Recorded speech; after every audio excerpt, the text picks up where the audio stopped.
Warga Palembang yang melanggar pembatasan sosial berskala besar atau PSBB diamankan Satpol PP untuk diberikan sanksi.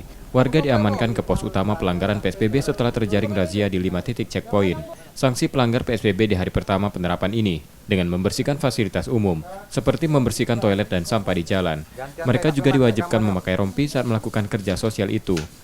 Kita nggak pakai apa sampai kena sanksinya, Pak? Nggak pakai masker. Sebelumnya sudah disosialisasi belum? Sudah tahu belum?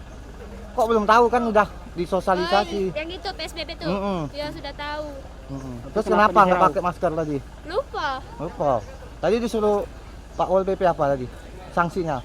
Cuci kamar mandi. Setelah ini mau nurutin aturan PSBB atau enggak? Ya, nuruti. Sanksi pada penerapan awal ini masih berupa sanksi kerja sosial dan pengenaan rompi. Namun jika berulang sanksi akan lebih berat. 100 sampai 100.000 sampai 250.000 kalau yang tidak menggunakan masker. Dan sanksi fisik ya kita buat suruh gotong royong membersihkan ini tempat-tempat fasilitas umum seperti ini ada di Kambang Iwa, kita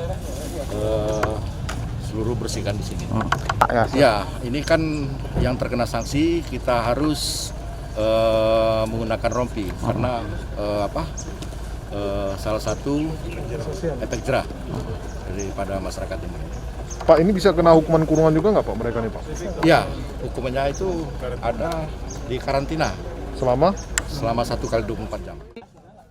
PSBB di Palembang akan berlangsung hingga 2 Juni 2020 dan akan dievaluasi efektivitasnya dalam menekan penularan COVID-19.